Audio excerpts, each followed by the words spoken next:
our two terrific public leaders, Mitch Landrieu of New Orleans, the mayor. Please welcome Mayor Landrieu. And from the city of Philadelphia, brotherly love, Mayor Michael Nutter. Please welcome Mayor Nutter. So what's great about this is these gentlemen know each other. They've been working with each other. I said to them as we were thinking about what to do here today that cities are in the midst of terrific transition.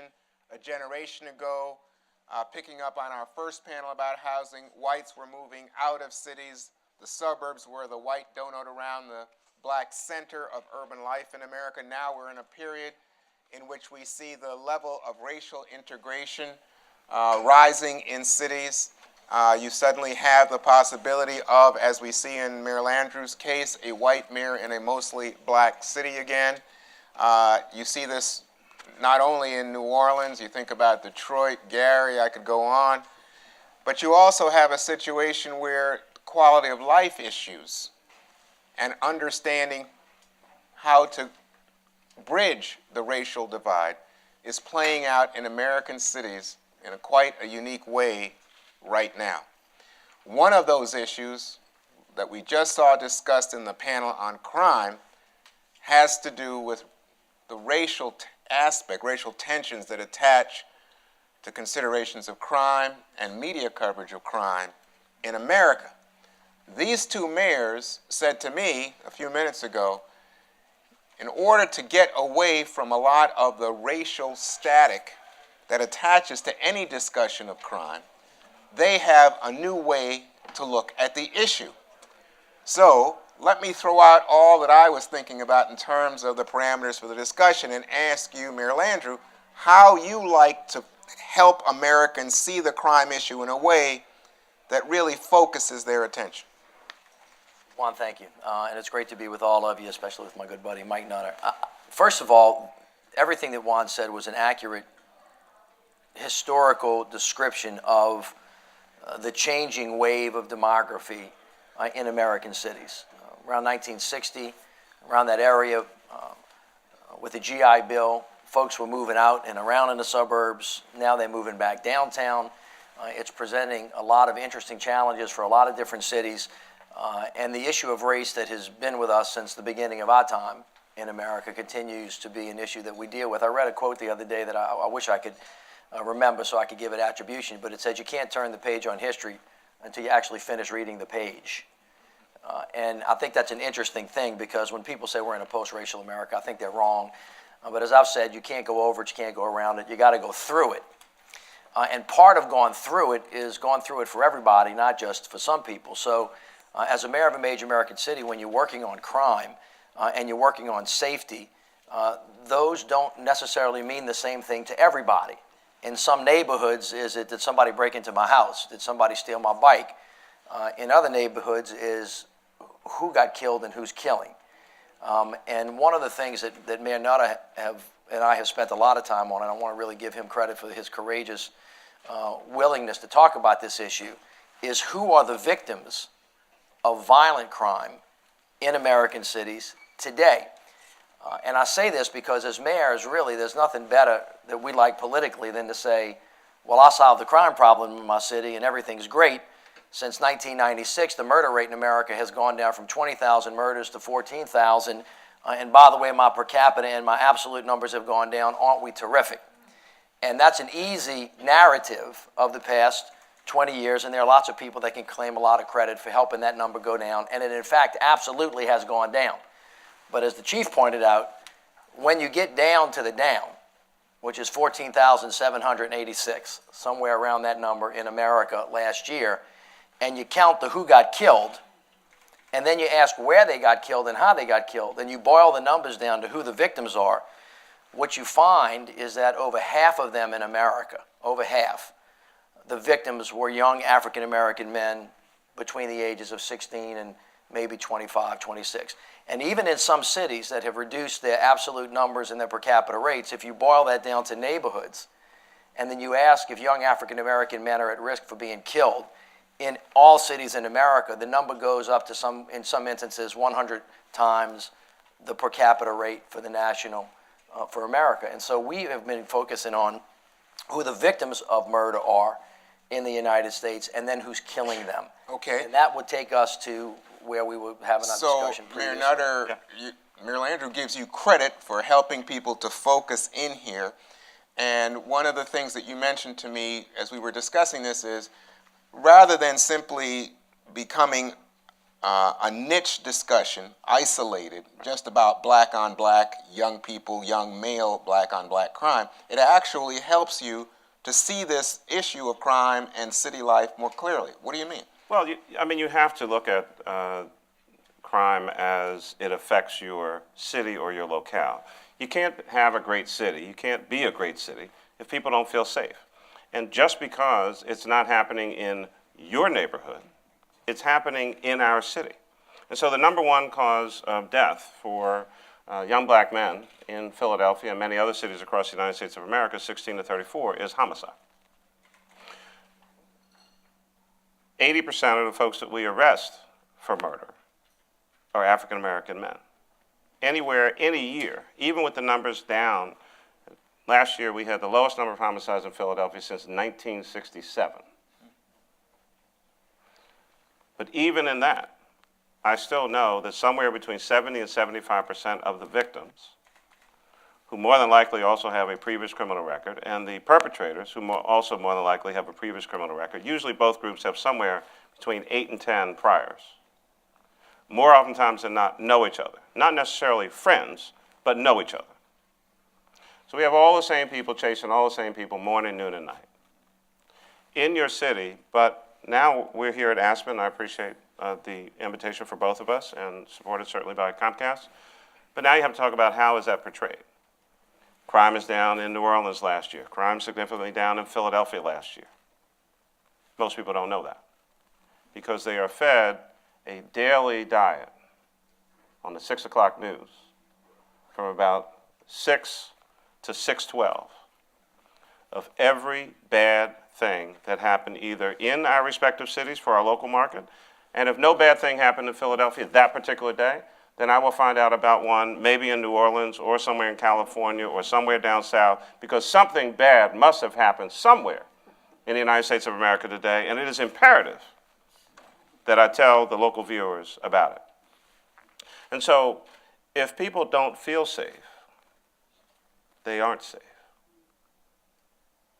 And so trying to get folks to focus in on this issue, even though it might not be one of your relatives, even though it may be across town, your residents, your visitors, your guests, if that's all they see, then they wonder, is this a place where I should be? So it really, it's not only a human issue, it's not only a moral issue, but it's also an economic issue in how we deal with this particular issue. And I would suggest that if it were any other cohort of people, there would be a different view and a different strategy and different things being talked about, but for the fact that it's young black men killing other young black men.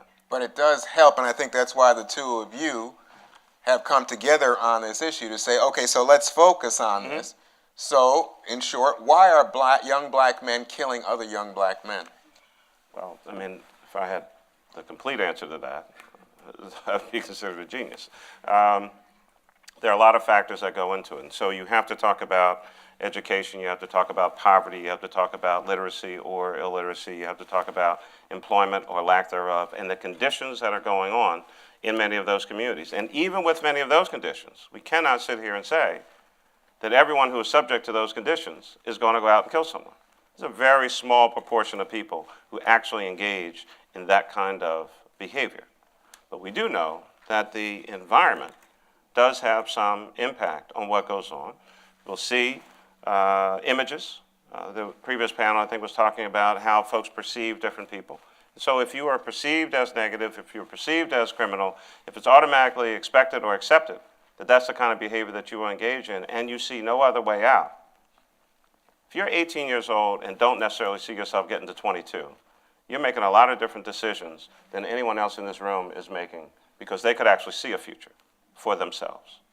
Many of our young people, young African American men, don't necessarily see a future, and they don't see anyone who's interested in their future. We've shortchanged them on the education side. You know that in many, many instances. Annie E. Casey Foundation just put out a report on the issue of race and said race matters. 12 indicators of what's going on. 7 out of the 12, African Americans are at the bottom of all racial groups.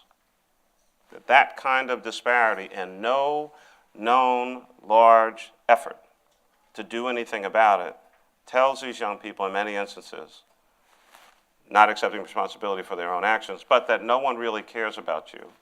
You are bad, you've been bad, and there's no expectation that you're going to be anything else. And so for some, I'll just keep doing what people expect of me. You know, I just want to challenge the mayor, but I'm going to do it and let you answer, since the two of you have been working on this issue, and say, when Richard Wright was writing Native Son, Black Boy, I mean, there were negative images of black men as criminal back then. But I don't know that we had as high a homicide rate of black men killing black men as we do today. Well, let me say a couple things. A lot of times people say, you know, why are you focusing in on this? And it's a self-examination all the time. The first thing I would say is that when you have a circumstance in any civilized society, when this many American citizens are at risk and being killed at catastrophic levels, whoever they might be, I think the country, just as a matter of moral clarity, should say that this is wrong, and this is not who we are as a people. But wait, why? But why would white? Let me get to it. Let me finish. Why would white people say that? Well, let me finish. Why would they? Let me finish. And so Mike Nutter accurately says, if it were another cohort of people, we would not accept this. And I think essentially when you get through all the noise and you get through all the complication, and it is noisy and it is complicated and it is fraught with us not knowing how to talk to each other about it, I believe essentially that we do not value the lives of young African American men in America. Now, if we can feel that essential truth or come to a realization that it is in fact true, although that would be painful for folks of us in America to admit that, then you begin to see why we're not focusing on it, which is what Mayor Nutter and I have been saying. So how can I, as the mayor of the city of New Orleans, convince the people of the city that the city is safe, but that we have a catastrophic level of homicide? And you get into this long discussion of, well, what crime is being committed and who's the victim, and is it possible for thousands of tourists to come into the city and enjoy the Super Bowl and be perfectly safe, but at the same time it be a catastrophic level, you know, of risk for African American men? Actually, those things coexist simultaneously in space and in time. Why should you care about it? And this is why I think the mayor and I have decided to focus in on this issue, because it takes you everywhere. It doesn't just take you to black kids killing black kids in a specific neighborhood and keep you there. If you look at it honestly, it takes you into the discussion of, well, is this a consequence of institutional bias? Is it a consequence of historic racial bigotry, or is it a consequence of personal behavior? And what can we do to fix it? The answer is really it's all of the above. And so when Kathy Lanier was up here just a minute ago, as brilliant as she is, I think Mayor Nutter and I have found out that in order to solve this problem, you got to get down deep and you got to go wide to start talking to everybody about how this culture of violence has developed, and how in some instances these young men who have been put in positions that they didn't create for themselves, but certainly have acted according to their own actions and their own choices in a way. We've got all these cross-cultural things going on, and we have got to find the answer to them, because in reality, whether or not it's happening in a particular neighborhood or not, every death in the city of New Orleans has a direct and purposeful consequence to every other neighborhood, irrespective of whether it particularly occurred there, because as the media covers it, and the rest of the world then takes that and everything's dangerous, if you can't feel safe, you can't be free. And the fact that this is happening on American streets day after day after day is basically debilitating our ability as a city to stand ourselves back up in other areas as well. So when you ask somebody, a wealthy white person, is that your son who got killed? In a real way, the answer is yes, because and it's not just a philosophical or a religious or a spiritual matter that we're all connected. We are functionally and economically connected in a way that if you can't solve this problem, the city of Philadelphia and the city of New Orleans will never, ever be able to become what we should be in terms of civic, civil communities where we are creating positive outcomes for everybody. It just can't happen. And that's why we've decided to tell the nation, you got to stop. Take a look. You got to look at it. You got to own it. And then you have to do what's necessary to fix it. So I want to be very careful in how I say this next comment. We're all still trying to figure out what happened to Flight 370. It's painful to imagine that someone has, whether it's a pilot or someone on the flight or someone, but something went wrong. And I think there are 237 people on that plane. I would still, in my heart of hearts, hold out hope that they're, the plane is in a jungle somewhere, and that the folks are still alive and all that. I don't know. What I do know is that for the last 25, 26, 27 days, and we should continue to focus on the story, but there has been virtually nonstop coverage on some of the stations on that issue. We've all seen the flight pattern. I think we know it pretty much by heart. It's over here, and over there. We know there are multiple search areas. We know that 25 countries are involved. We know that the first search area was as large as the United States of America. Then it was the size of Poland. Then it was the size of maybe a couple countries no one's ever heard of. I mean, we got all kinds of ships, technology, NASA, microphones, and everything. Every 15 days in the United States of America, as Dr. William Bell points out from the Casey Family Programs, 435 Americans are killed. It's actually the exact same number of members of the House of Representatives right here in Washington, D.C. I've not seen that on television. And even with our numbers going down, where is the special? Where are the programs? Where is the daily focus and attention? Not suggesting under any set of circumstances that you take it away from trying to find this airplane. But most Americans actually can't really do anything about that. We can do something about this. And we need focus and attention and resources on this particular issue all across the United States of America. How can it be acceptable that in the top 25 cities in America, anywhere from 40 to 80% of the homicide victims are people of color and mostly men of color, and no one is really saying anything about it? How's that possible? Well, every 15 days, let me give you a suggestion. 435 Americans are killed in the United States of America. Let me give you a suggestion. I don't see that on television. Well, there's no doubt about it. I think the two of you are right, and I think this is a very effective way that you're trying to get people to see clearly. But let me suggest to you, we come back to the media, that people say, it's not in my neighborhood and it's not my son, especially if I live in a racially or class exclusive neighborhood. Well, let me say this.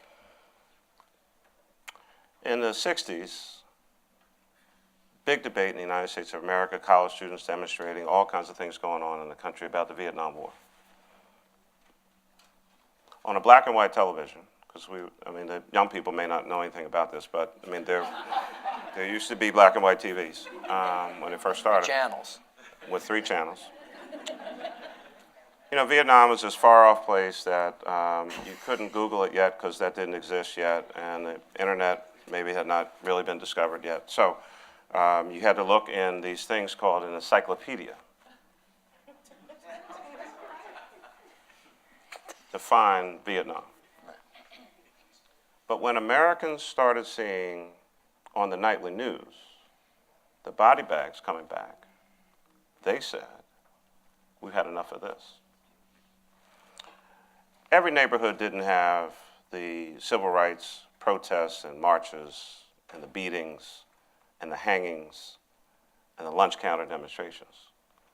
But when Americans saw the dogs and the water hoses and the beatings on the nightly news, America said, oh, we can't stand for this. It must stop. Civil rights movement, This year is the 50th year of the civil rights legislation. This year is the 60th year of Brown v. Board of Education. When we are motivated, when we've had enough, America knows how to take action and get things done and create change. This is the issue in cities all across the United States of America, small, medium, and large. Violence. We have a violence problem in the United States of America. We are not addressing it. Well, you said violence is going down. Overall. Yeah. But now concentrated No, I in understand many of that our point. cities. And why is 14,000? Why is 14,000 acceptable? Right. Because it's less than 20? Right. And Huh? I would just say this is really, the mayor and I don't have the answers to these questions. But one thing we are doing is asking hard questions. And one of the questions is why we don't care. The facts, I think that from a communicator's point of view, you would think if I would describe to you what would be a horrific situation, you would be moved and you would act. But what if that were not true? So the mayor just gave you a couple of different ways to look at the level of violence. Let me give you another one. You're not going to believe what I'm about to tell you, but it's true. And I won't be exact because some people will say you missed it by one or two bodies. But since 1980 in America, over 600,000 people have been killed on the streets of America. Now ask me, well, how many is that? Besides me being a smart aleck, I can say you 600,000. That's more American citizens that were killed in all of the wars in the 20th century. Go count them. That would be World War I, World War II, Korea, Vietnam, Iraq, Afghanistan, and then the two succeeding wars in the first century, in the first decade of the 21st century. More people have been killed on the streets of America since 1980 than were lost in all of those wars. So I'm just curious. I'm just a curious person. Why doesn't that upset people? Why is it? Because we clearly responded in a very forceful way for obviously correct reasons after September 11th, when we all felt the homeland at risk. We created the Department of Homeland Security overnight, created 60,000 TSA agents. Nobody said money was an issue. We went to both wars. Whatever you thought about both of the wars, we went. We spent $1 trillion. I'm not going to speak to the issue of how we paid for them or not. That's not the point of the discussion. The point is when we were moved and we felt at risk and we thought it was about the future of the country, we acted. That's what we do. And we don't get into nice discussions about, well, we can't find the money. Since 1996, Congress has cut the funding for COPS programs that used to put police officers on the street to do community policing by over 88%.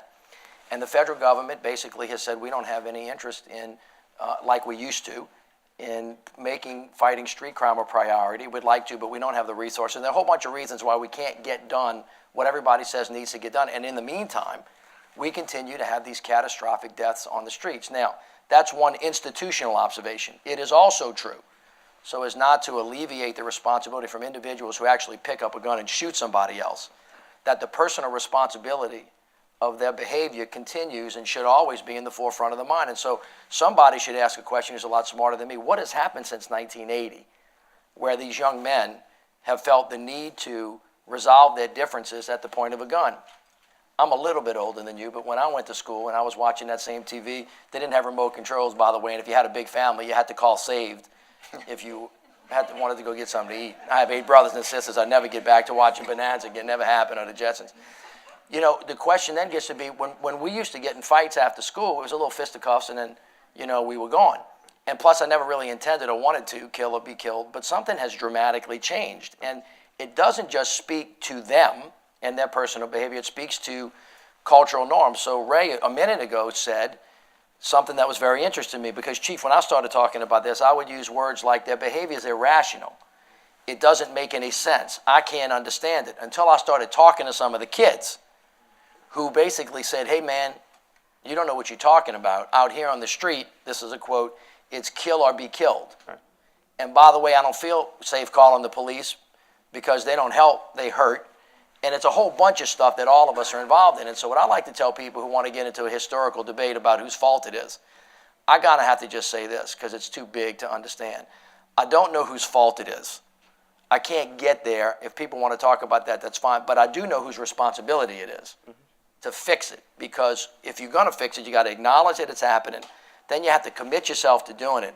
Then you have to focus your resources. Then you have to find a strategy that works, and then you have to drive it home.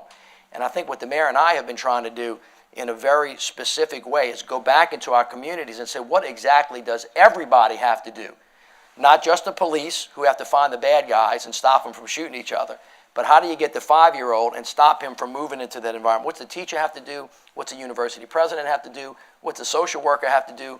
What's the minister and the priest have to do to create a culture of peace? What does that really look like in America, and who's got a piece of it, and how do we get it? But at the end of the day, you have to say that this is a national priority. When it becomes a national priority, and I'm not talking about a federal responsibility, I'm talking about a national priority. That means all of us in, we'll fix the problem. But until then, if it's not important, if the victims are not important, if they're not valuable, if it's not consequential to the rest of it, then it'll fall by the wayside like a lot of other Okay, I want to bring everybody else in, but I just wanted to say, isn't the obvious answer race? That people say it's black guys killing black guys? And that you get the larger white political structure that will put money into more cops and more prisons, but won't put money into addressing it as carnage equal to the death toll of all those wars. Or how about just putting more money into education or job training? Or how about if we not cut the SNAP program? Or how about if we don't cut funds for job training programs in the United States of America? You're right next to that these actions capital. have consequences. Right, but you see the politics, and you understand that what's driving those politics. But this goes back to the start of our thing. So the mayor and I, with every respect to other office holders, the office holder most likely to get a call at 2 in the afternoon or 2 o'clock in the morning is the mayor. 16-year-old black male laying in the street, shot 8 times, 22 shell casings on the street. No one else is getting that call, right? So we talk about Cities United, 56 mayors across the United States of America. We are the folks who have to get stuff done. You can't pass a continuing resolution on whether or not you're putting out police officers today, or picking up trash, or moving snow, or dealing with climate issues down in New Orleans. We have to make things happen.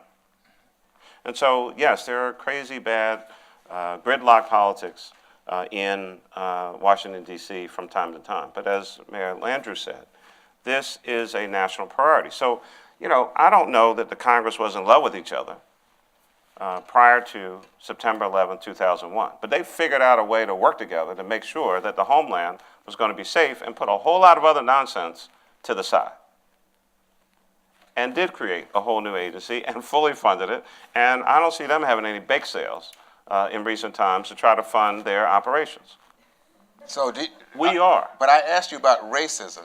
Could it be simply that the people who are the victims are identified as the other, and the response, going back to the other panel, is we just need to protect ourselves against the other? I don't know what's going on in somebody's head, and I think that black folks can care about white folks, and white folks can care about black folks, and Latinos and Asians and everything else. I think that if people feel that they're empowered to do something, if there's a coalition that wants to get something done, if there's a place for them to be and a way to access doing something, and they can see movement and something to jump onto, because these are tough issues. I mean, again, let's deal with this panel. This is a pretty diverse panel. So I talk about black on black crime back at home. You would think, well, he's from Philadelphia, black guy, grew up in West Philly, et cetera, et cetera, et cetera. Right? Black folks get upset sometimes when I talk about this particular issue. But our children are dying in the streets, so I'm going to talk about it. Now, so if I'm getting hassle and fever back at home, imagine my somewhat non-African American friend over here, right, in New Orleans.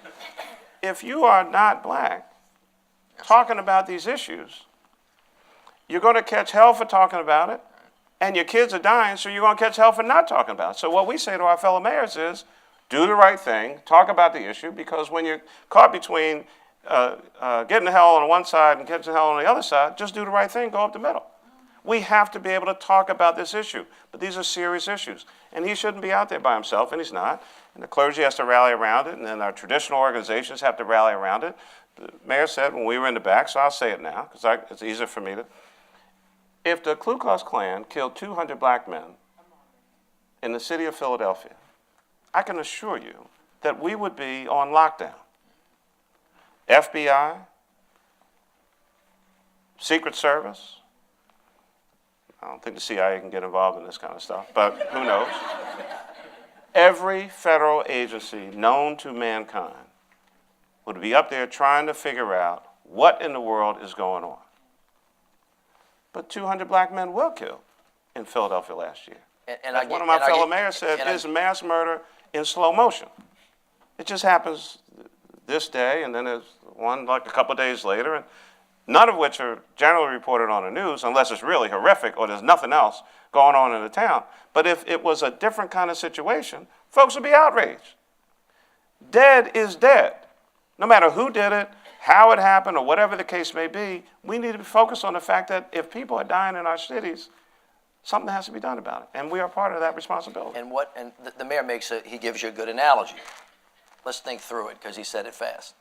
If the Ku Klux Klan did the killing, the focus would be on who did the killing, and everybody in the world, right, would be talking about that issue. And if the victims were 200 African American men, we'd be talking about this for a long time. Well, the reverse is also true, right? If African American boys were killing that many white boys, and they were the victims, it would be true too. So I'm just interested in what moves us, what gets us up off our sofa and says, oh hell, we have to do something about this. And then you have to wonder, well, why aren't we doing something about the current state of affairs as we speak? I'll be honest with you. Mayor Mike and I kind of had to do a gut check before we started this little parade that we're walking on right now, talking about the issue, because we said to each other, you know, we're going to get beat about the head for talking about this. And the fact of the matter is, elected officials, pundits, nobody really knows how to talk about race in this country in a constructive way. Now, there's reason for people to be afraid of this. So Paul Ryan said something that other folks took issue with. And it all of a sudden got to be this huge battle about a whole bunch of stuff, but it was an uncomfortable conversation. It wasn't a sit down, let's have a thought. It was, he said this, I'm condemning him. No, I didn't say that, I'm condemning you. And it all got to be about condemnation.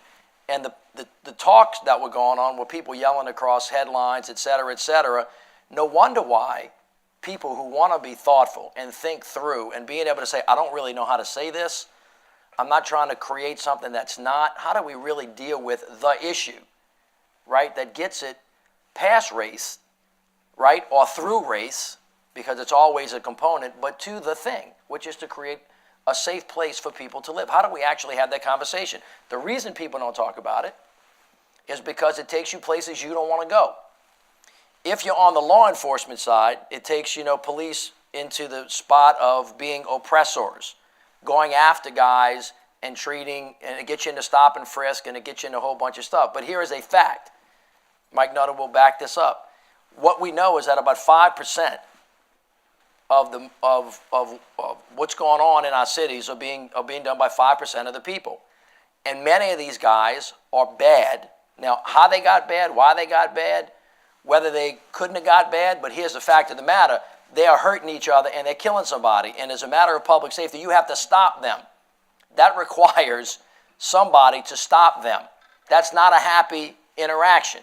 And there's nothing that can make it that way. But it is also true that in order to stop that from occurring, you got to get early, and it takes you into early childhood education. It takes you a bunch of different places. But it also takes you into teen pregnancy, the structure of the family.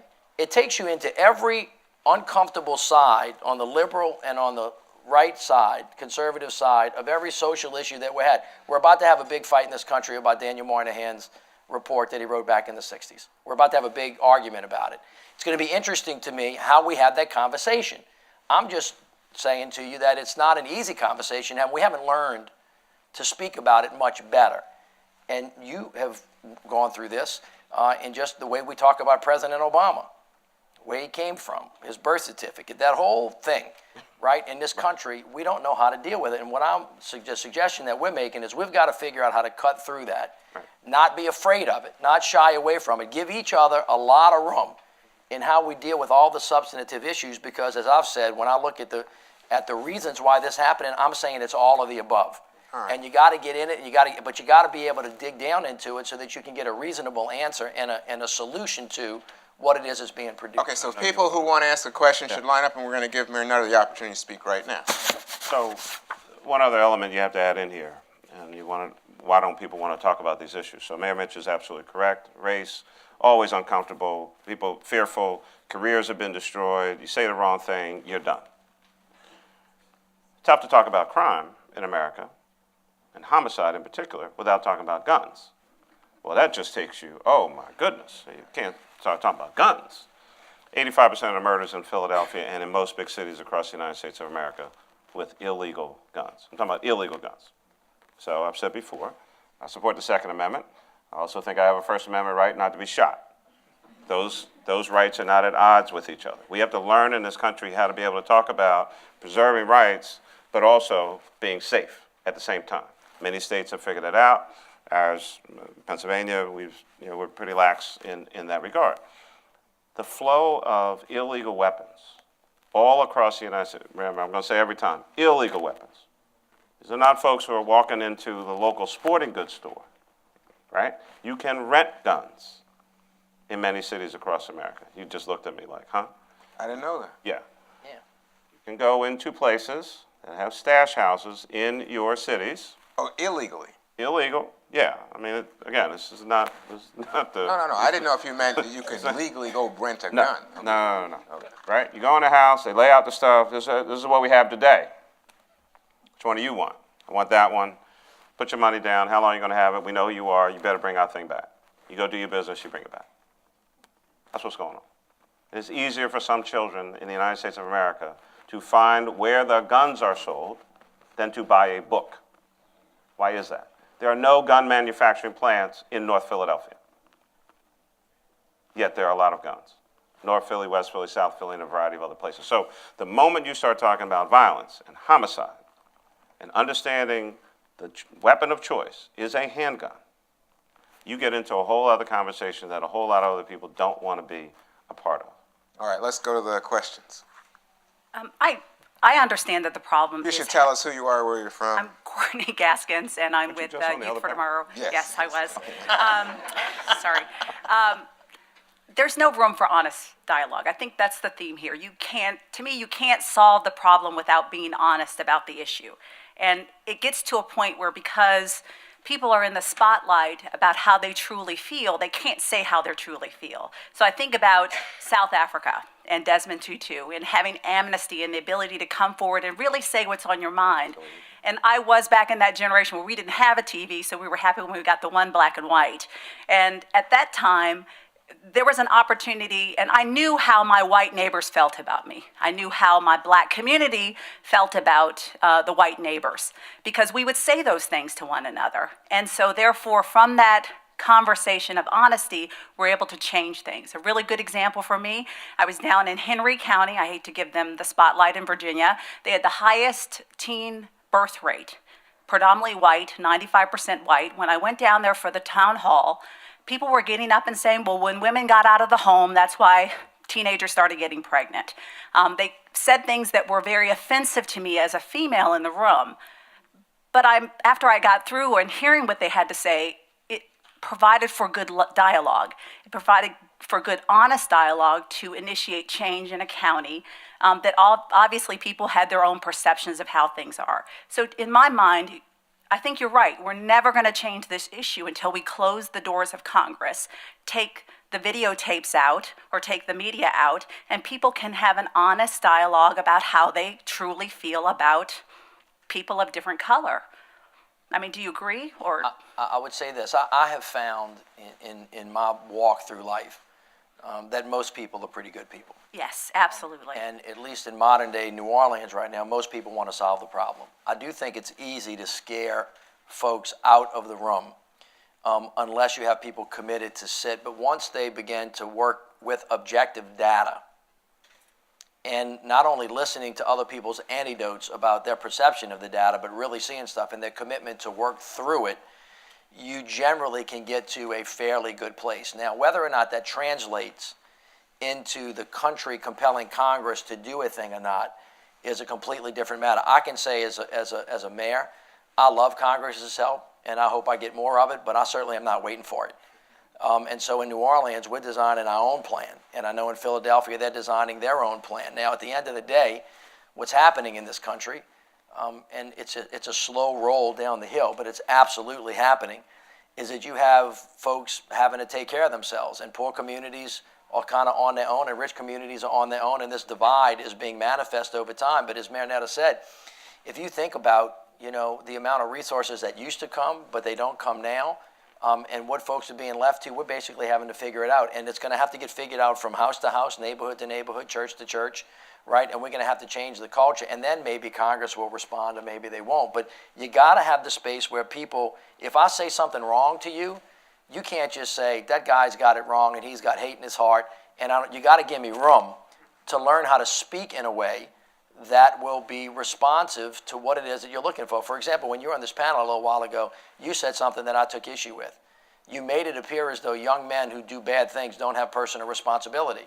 And I had to think to myself, well, she didn't really mean to communicate that. Exactly. Because she doesn't believe that, because it is a fact, no matter what kind of institutional oppression that has existed in this country, when a kid goes and rents that gun and goes and shoots his friend or somebody he knows, he is responsible for that thing. And some folks on the other side of the divide think, well, nobody's ever going to hear me when I say, well, there's personal responsibility there. That doesn't predicate the possibility that there's institutional problems that created the environment that might explain why he did it, and we can't seem to get there. But I'm telling you that in rooms that I go in, people are talking about all that stuff now and are moving towards a solution, but you got to be able to have the discussion in a way that allows people to feel at least you can verify what it is their feelings are and not just dismiss them as coming from a place of hate. Well, that's why we do this. I mean, Yeah. literally, that was an advertisement for the Aspen Institute, Well, the for Aspen's NBC, awesome. Comcast, For to that. have this session, and we hope you appreciate So I it. want two responses. One,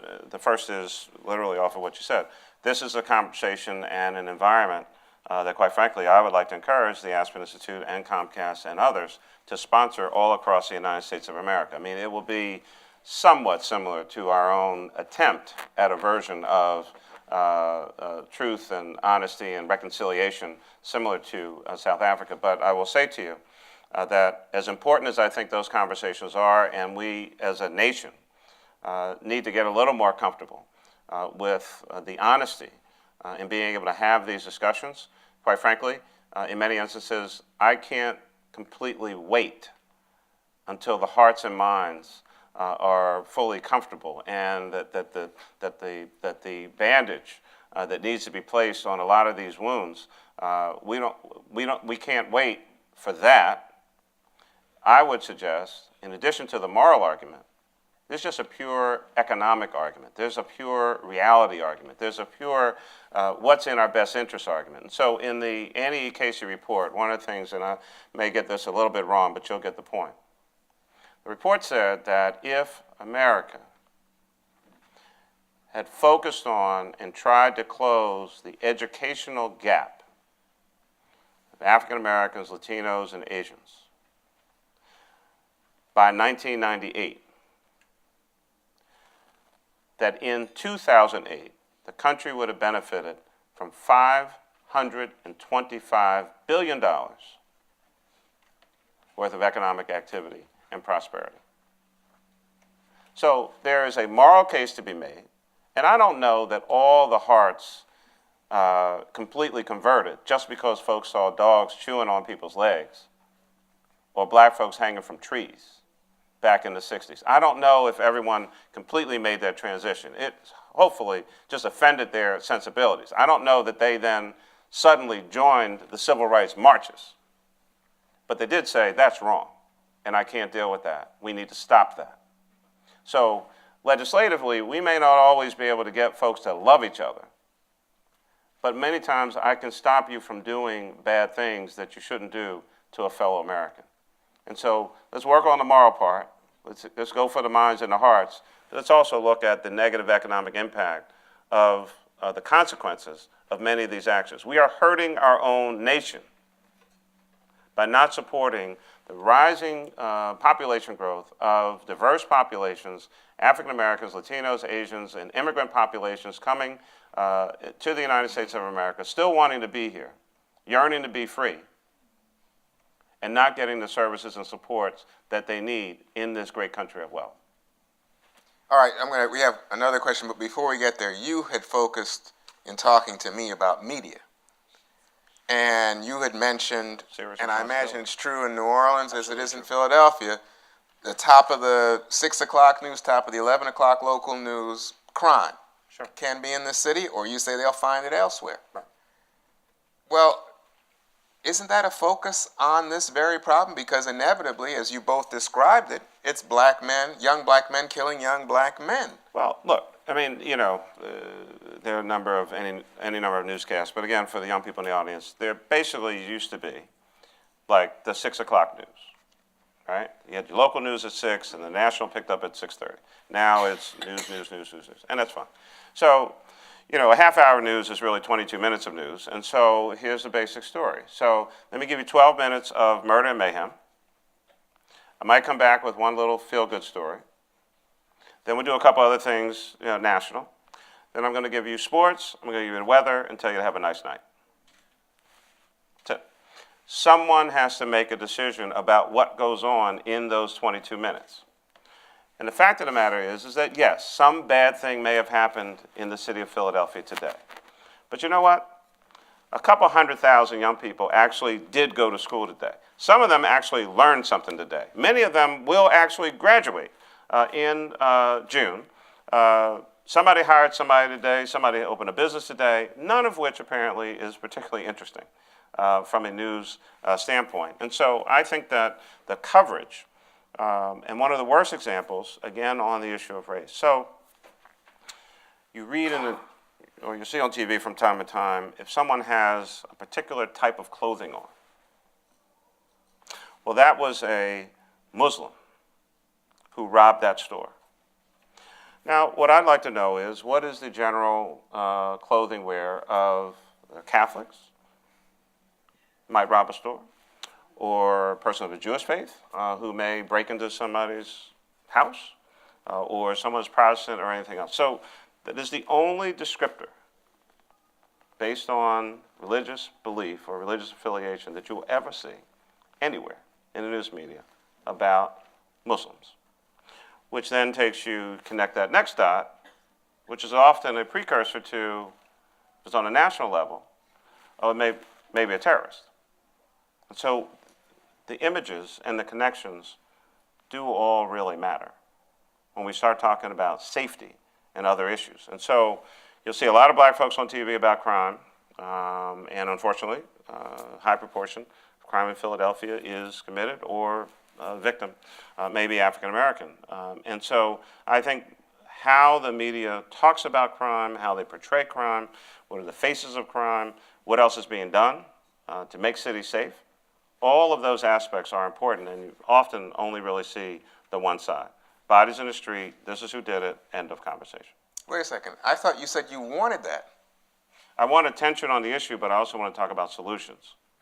And I want people to get engaged in the conversation and understand that it is broader than just this black guy shot that black guy. But it does feed the stereotypes and the caricatures, and it's just a black problem. To a certain extent, it does. But for example, a story could be about a young man that got peeled off the street that had 3 bullets in him, that decided he wanted to change his life, that went down the street to a program called Cafe Reconcile, that got a job and is now running the midnight basketball program in the city of New Orleans.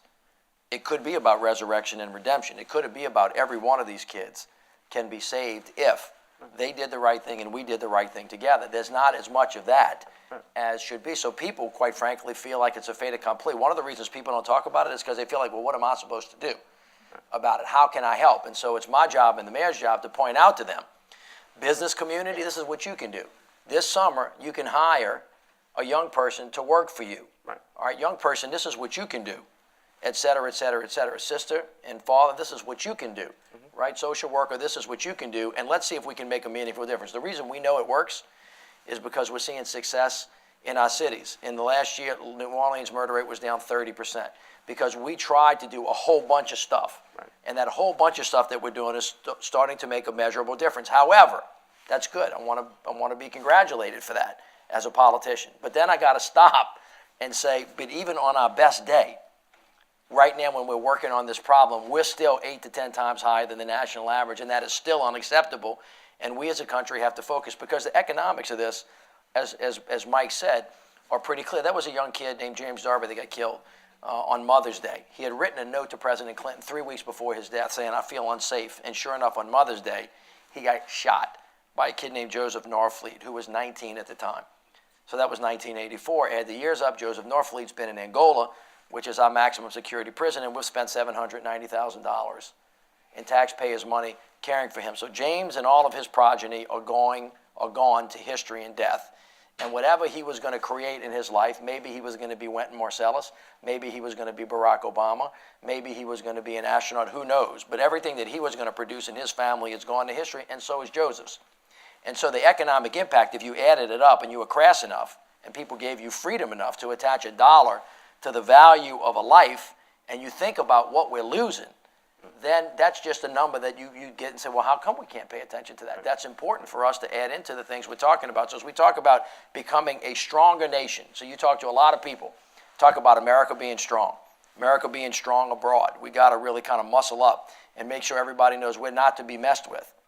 I think the question that Mayor and I answered, if we're talking about homeland security, where is the best place to protect your homeland? Now, I am not, a nativist.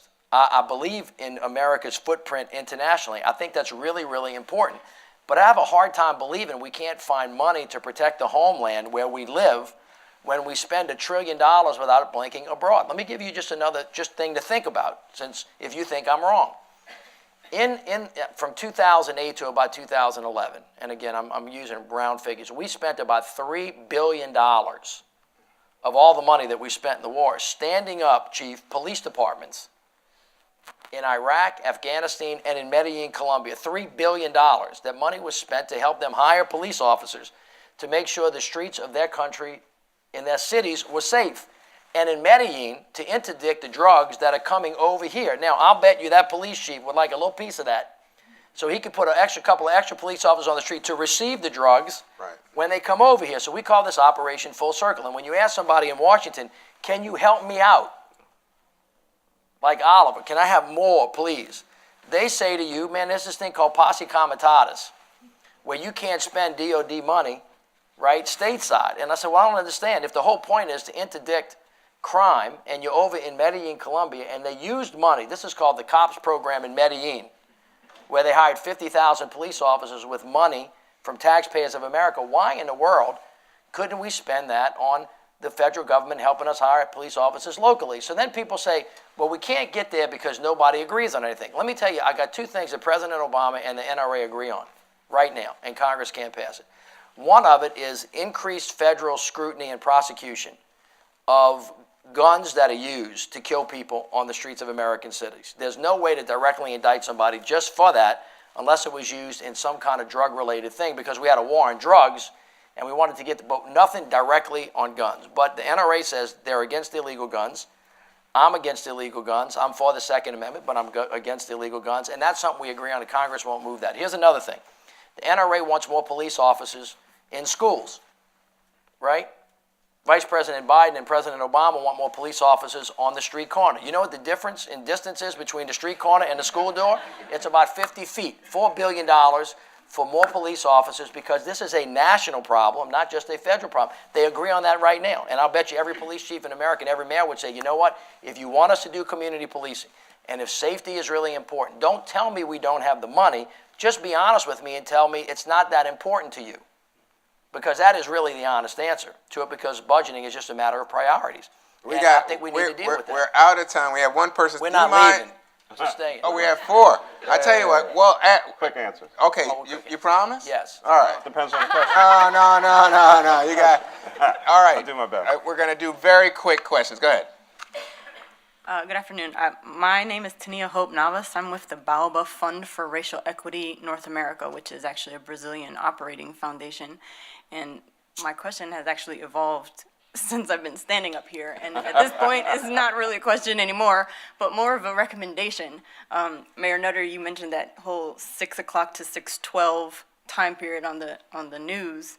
And given that this is sponsored in part by Comcast, a major media corporation, I would like to offer a suggestion that companies such as Comcast, who operate in local media areas, consider or reconsider an adjustment of their daily 6 o'clock broadcast. And rather than leading with those 12 minutes of murder and mayhem, flipping, because they do put the feel-good stories at the very end, flip it and put the feel-good stories at the beginning, and maybe decrease the murder and mayhem and stick it on at the end.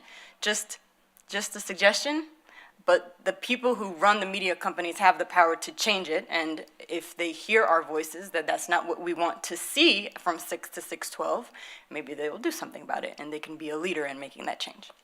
Okay, next question. Just Lisa Hasegawa was on stage earlier, National Coalition for Asian Pacific American Community Development. Both of you, mayors, have large Asian American populations. I'm sure you also have Latino and Native populations as well. So my question to you both is, how do you, because for myself, I waver back and forth. There's this new initiative, My Brother's Keeper. All of the information that you've put out there about African-American young men, absolutely true. But there's coalitions, and there's a part of me that says, finally, it's about time. And absolutely. But I at the same time know that I need to bring my own Asian American community, Latino communities on board. There's amazing coalitions that are multiracial. The young people, again, in the first panel we talked about, don't put themselves in this box. I'm black or I'm white or I'm Asian. I mean, they are coming together in different kinds of ways. So I guess my question is, for you all in your multiracial cities, how do you keep both the focus on what's happening with African American men as young men, as well as doing the multiracial coalition building, and make sure that people are not being pitted against each other for resources, for attention, everything else? So that's my question to you both. Yeah, and you guys both have awesome Asian American activism going on in both of your cities. So. Well, that's Go ahead, Mikey. always a matter of how you allocate your time and balance. And I mean, I take the perspective, and I know Mayor Mitch does as well. It's not one or the other. I mean, obviously, there's a group that is so off the charts that there's no getting around that. But I mean, young people in Philadelphia, and we're fortunate. I mean, we have the largest percentage increase in millennial population of any major city in the United States of America. I mean, they are driving, in many instances, much of this discussion and conversation. They want a safe city and are not as, maybe as you indicated, locked into race issues as they are the reality of what's going on. So it is never, I'm just focused on this. I mean, folks know where my passion is. They know who I am. They understand that. But I talk about things in a very, very broad sense because it affects the entire city. It's not just a black community that's upset about black on black crime. Everyone is concerned about crime. And so I talk about it in a much broader fashion, make it inclusive. Next question. Hang on, we have to move on. Next question. Hi, my name is Cecilia Cardenas-Navi. I'm a PhD candidate at Yale in history. And thank you, first of all, for being here today. But I also wanted to ask sort of two related questions based on what I've heard over the course of the morning. So I feel like 4 claims or 4 messages have been given today to the audience. The first is the USA does not necessarily value the lives of certain men and women. This is historically, there's a lot of evidence to support this. The second claim I've heard is that there are at least 2 Americas, many more most likely, according to Cornell's comments, as well as the racial index that he showed and a number of other individuals showed. The third is also that we do not seem to have a shared lexicon or a shared ease to discuss race and racism in this country, and part of the problem is trying to develop this at various levels. And then the fourth claim is that although we don't have that, we do have many anecdotes, a lot of data, and many different ways to interpret it, depending on sort of what your stakes are in the conversation. So my 2 questions are this.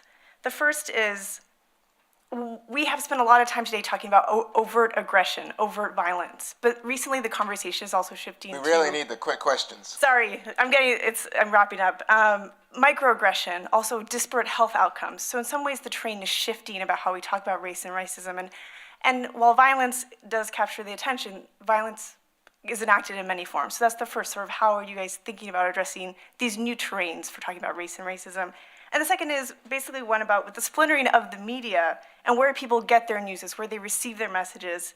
Who do we trust, right? Who are the experts? For example, today we've had a number of politically oriented individuals. We haven't had any scientists, we haven't had any medical practitioners also here to sort of talk about some of these issues. So first of all, how is the train shifting to microaggression and perhaps other forms of Okay, let's give stuff like that? Mayor Landrieu the opportunity. Let me try there.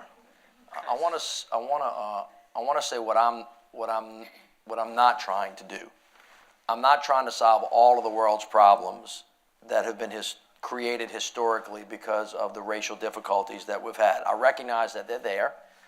I recognize in my city that I have racial disparities and economic disparities, and in most of the work that we do on workforce training, education, healthcare, whatever it is, that we make sure that everybody in the community is involved, whoever they might be, so that we can produce a result that's good for everybody. And we continue to do that. I know the mayor continues that, but I want to be clear about what I'm doing.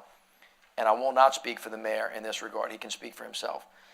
I am singularly focused on a very narrow thing that is creating a very bad consequence in my city for my citizens that I think has ramifications for the rest of the country. Now, ramifications for the rest of the country, I hope the rest of the country figures out that this relates to them, but even if it didn't, I would still stay focused on young African-American men being killed at catastrophic levels, and in my opinion, it's unacceptable. And I don't remember, before Mayor Nutter said it, right, that I've heard another American politician saying this is happening today in our cities at this time in the very beginning of the 21st century, and this is an unacceptable state of affairs. Now, why it's unacceptable, how it got that way, what we have to do to change it, and as far as I'm concerned, you first got to look it square in the eye and say that is wrong. Now, a lot of what we're doing in the city is focused on solving that particular problem. We're doing all the other stuff too, by the way,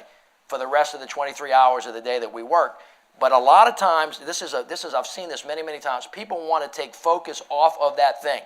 They do want to say, well, the Asian community is involved, or the Hispanic community is involved, and the Indian American community is involved, and my brother's keeper is about people of color, brown and black, and I understand all of that, and I think that's right. And when you're talking about all those general issues, that's true. But when you're talking about murder in New Orleans, it is specific and it is micro, right, violence, but it also has macro ramifications. And I'm really trying to explore and understand the depth of that and how to deal with it in a way that brings other people into understanding that this really is about us all. All right, last question. I'll try to be brief. My name is Garan Goddard. I'm just a local D.C. resident. I've been here about 10 years. My question is, I looked around as this panel discussed, and you all have done an excellent job, and I thank you for your last comment, Mayor Landrieu. Where are black males in this discussion? I know we've discussed other groups and coalitions, but I feel that I'm probably one of the only few black males in this room under 35, where are we in this discussion, and what type of things, like I know you've offered solutions, we've talked about, 600,000 have been killed mainly by us.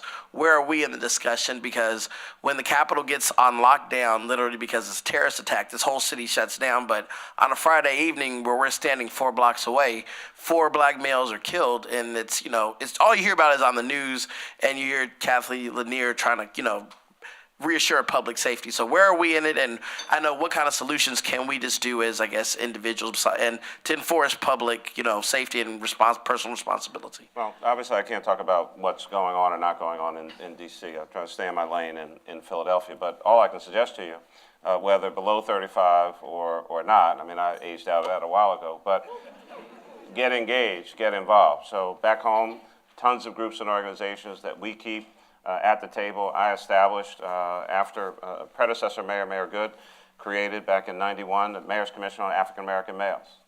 But he was on his way out of office, and then nothing happened for 20 years. I came in, I asked him to co-chair that effort, brought that back, and just received a report from them about, 3 weeks or so ago with a series of recommendations. So, whether you're at the table or not, as I say, you're either at the table or you're on the menu. Right? Get engaged, get involved, make your voice heard, get out there, and demand. Sometimes you got to knock on the door, sometimes you got to kick them down.